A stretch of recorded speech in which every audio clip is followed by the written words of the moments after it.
Senhor esteja convosco. Ele está no meio de nós. Proclamação do Evangelho de Jesus Cristo segundo João. Glória a vós, Senhor. Naquele tempo, disse Jesus a Nicodemos: do mesmo modo como Moisés levantou a serpente no deserto, assim é necessário que o Filho do Homem seja levantado, para que todos os que nele crerem tenham a vida eterna. Pois Deus amou tanto o mundo que deu o seu Filho unigênito, para que não morra todo o que nele crê, mas tenha a vida eterna. De fato, Deus não enviou o seu Filho ao mundo para condenar o mundo, mas para que o mundo seja salvo por ele. Quem nele crê não é condenado, mas quem não crê já está condenado, porque não acreditou no nome do Filho unigênito. Ora, o julgamento é este: a luz veio ao mundo, mas os homens preferiram as trevas à luz, porque suas ações eram más. Quem pratica o mal odeia a luz e não se aproxima da luz, para que suas ações não sejam denunciadas. Mas quem age conforme a verdade aproxima-se da luz, para que se manifeste que suas ações são realizadas em Deus. Palavra da salvação. Glória a vós, Senhor. Irmãos e irmãs, na liturgia deste quarto domingo da Quaresma, nós celebramos o Domingo da Alegria, Domingo Letare. São 2 domingos da alegria que nós temos ao longo do ano litúrgico, este da Quaresma e o Domingo Gaudete, que celebramos o 3º domingo do Advento. Este é como que o intervalo neste tempo penitencial, não que terminam as penitências, entendam-me melhor, é que se aproximam as festas pascais. Então, este domingo é típico desta recordação das alegrias pascais que se aproximam. Por isso é domingo da alegria. Geralmente as vestes também é da cor um pouco mais para o rosáceo, ali, róseo, um pouco mais clara, para lembrar que já se aproxima do branco, que é a cor típica da Páscoa. As vestes são brancas ou douradas. E nesse tempo da Quaresma nós vestimos um roxo um pouco mais assim, mais escuro que aquele roxo que nós usamos no tempo do Advento. Mas, curiosamente, neste dia que celebramos o Domingo da Alegria, nós tocamos em uma alegria no Salmo, mas a partir de uma situação triste. Porque o que nós vimos, o que nós percebemos no salmista de hoje? Que aqui ele já lembra, recorda com alegria a cidade de Jerusalém, mas eles se encontram no período do exílio.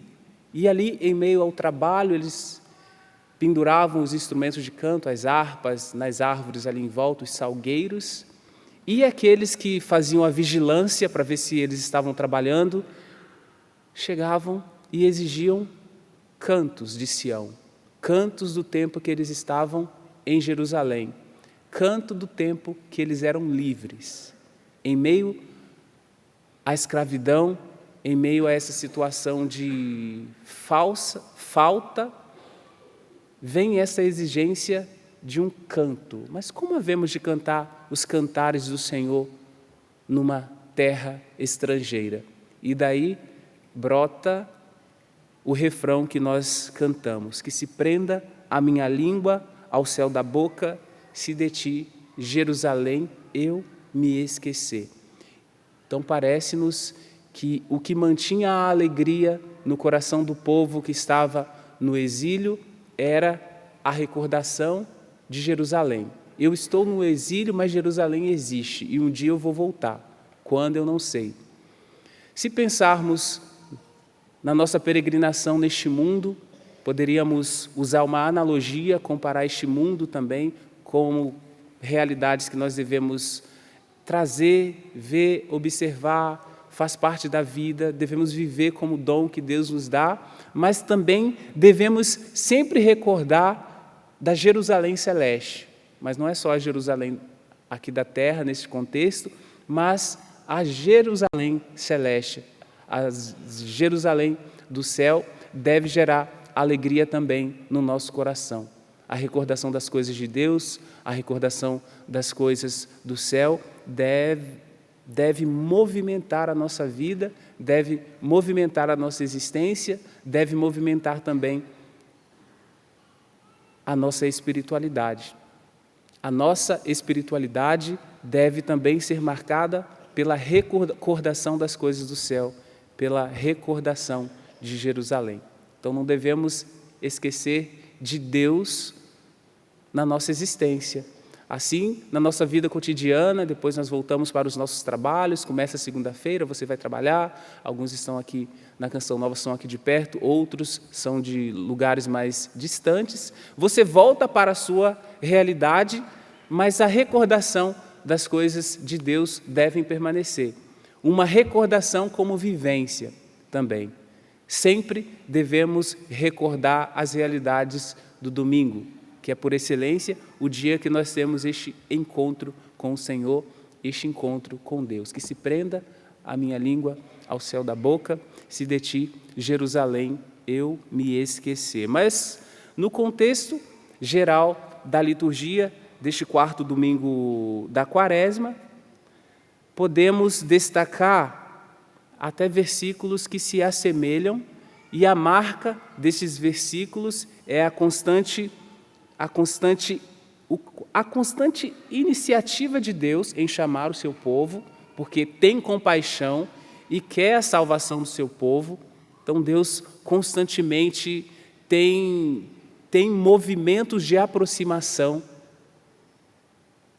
poderíamos dizer movimentos de descida, um movimento descendente para ir até o seu povo, para vir até nós. Mas percebeu-se pela leitura que parece-nos que o povo escolheu, em muitas situações, as infidelidades, porque começou assim o texto. Multiplicaram suas infidelidades, multiplicando as práticas abomináveis. Deus se aproxima, Deus, por meio dos profetas, lança sua palavra de conversão, mas o povo ainda não tinha dado atenção a essa iniciativa de Deus. E aqui diz assim, nessa primeira leitura, no versículo 15 do segundo livro das Crônicas: o Senhor Deus de seus pais dirigia-lhes frequentemente a palavra,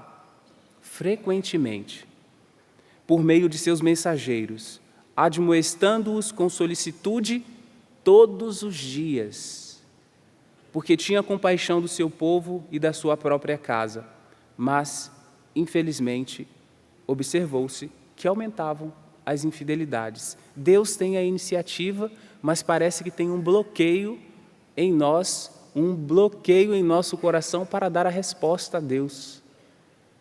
Dar uma resposta positiva, não uma resposta negativa, não uma resposta de infidelidade. E assim, passamos agora para a segunda leitura, já refletimos o Salmo, então vimos que ali, mesmo sendo um canto triste, tem um movimento de alegria, porque tem aquele movimento de recordação de Jerusalém, que nós fizemos a comparação com a Jerusalém celeste. Vimos a iniciativa de Deus para o bem do seu povo na primeira leitura. E agora, o que nós colhemos desta carta de São Paulo aos Efésios? Que ali ele afirma que Deus é rico em misericórdia e nos deu a vida com Cristo. E ele faz uma afirmação: é por graça que somos salvos. Ou seja, Deus, ele nos mira, ele nos escolhe, tem a iniciativa, como nós vimos na primeira leitura, propõe, espera, tem compaixão, todo esse movimento de aproximação de nós. Ele sabe o que é o melhor para nós. E nós, da nossa parte, precisaria desse lançar-se em confiança, porque é muito melhor caminhar na luz do que caminhar nas trevas. Ainda que haja no coração humano, no nosso coração, no nosso interior, como que uma espécie de atração, aí aqui nós já nos aproximamos do Evangelho, atração pelas sombras. Nós não fomos criados para as sombras, nós não somos filhos das trevas, nem filhos das sombras. Nós somos batizados, então nós somos filhos da luz. Mas ninguém aqui nega que há no seu interior um movimento, uma atração pelas sombras. Porque, aparentemente, as sombras escondem os defeitos, as pequenas limitações, tudo isso na sombra parece que permanece escondido. Se estamos um pouco desfigurados, a sombra disfarça tudo isso, mas o Evangelho afirma um pouco o contrário. Nós temos esta inclinação para a sombra, mas o Evangelho diz: quem pratica o mal odeia a luz e não se aproxima da luz para que suas ações não sejam denunciadas. Então parece que a sombra mantém o escondimento, mantém o sigilo. Então aí tem essa atração pelas sombras. Mas nós somos filhos da luz, não somos filhos das trevas. E Deus, que é rico em misericórdia, como afirmou São Paulo na segunda leitura, não quer a morte do pecador, mas quer que o pecador viva e se converta. E se convertendo, se aproxima da luz e é salvo. Porque, irmãos e irmãs, a salvação não é alcançada. Eu não alcanço a salvação. A salvação é recebida. Eu recebo a salvação. Por isso que São Paulo diz que é por graça que sois salvos. Então não é um movimento, um esforço, não é algo que você cria para si mesmo. Eu vou alcançar a salvação. Aí você faz um monte de coisa. Não é assim, é diferente. Você corresponde, porque a salvação é uma iniciativa de Deus. Se a iniciativa é um dom, se a iniciativa é uma graça, se a iniciativa de Deus, você recebe.